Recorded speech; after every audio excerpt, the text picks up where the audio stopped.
renderforce.com.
There's no feeling more intense than starting over.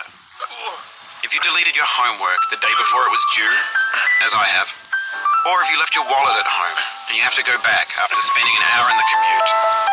If you won some money at the casino and then put all your winnings on red but it came up black. If you got your best shirt dry cleaned before a wedding and then immediately dropped food on it. If you won an argument with a friend and then later discovered that they just returned to their original view.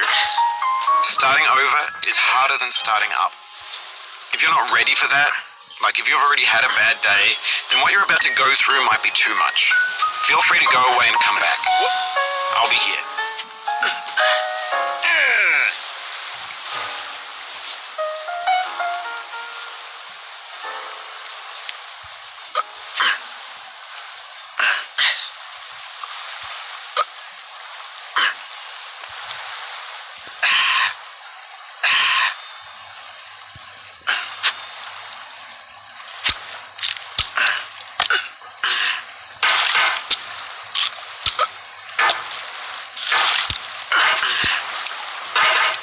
Alright, thanks for coming with me on this trip.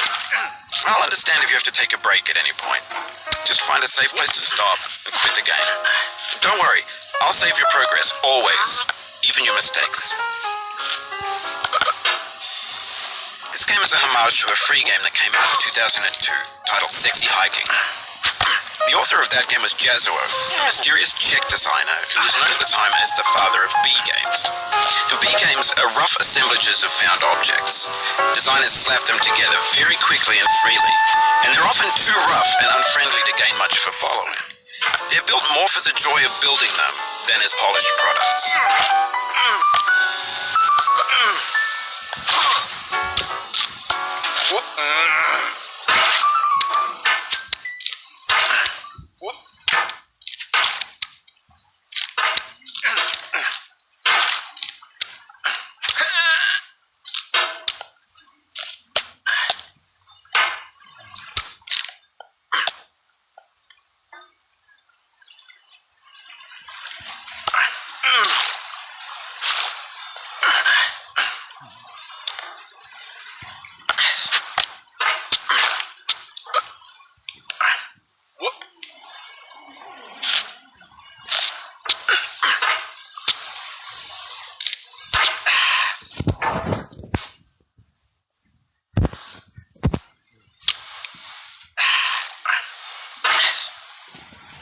You just lost a lot of progress.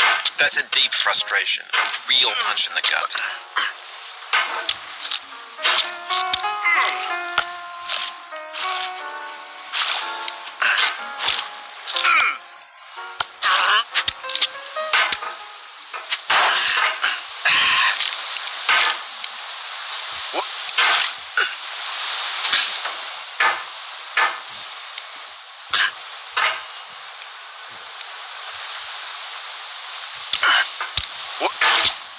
In a certain way, Sexy Hiking is the perfect embodiment of a B game.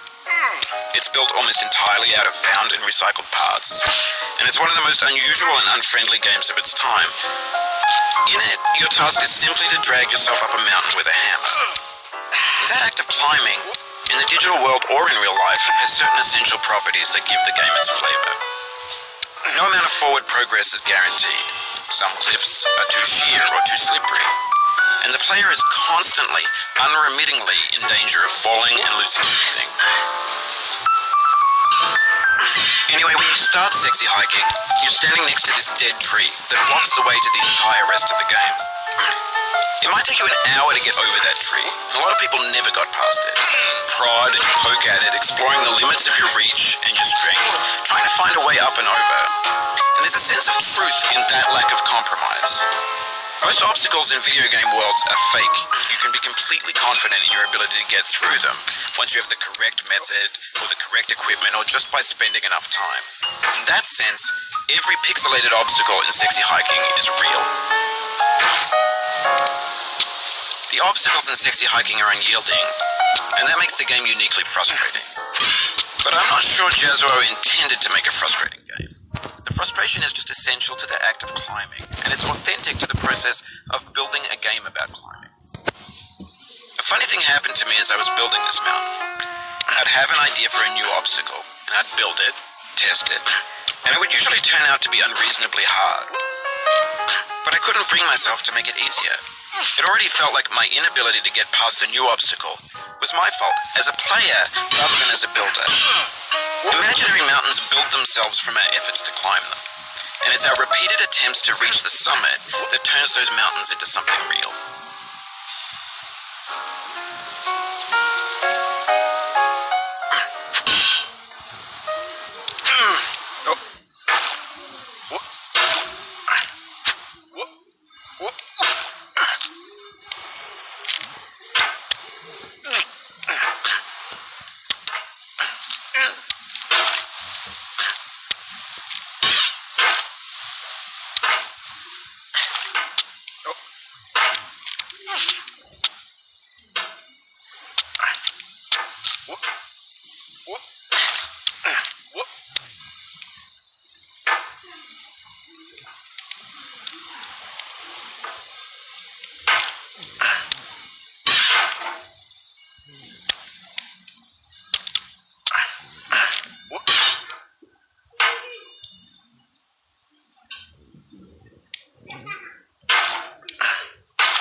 Oof, sorry about that.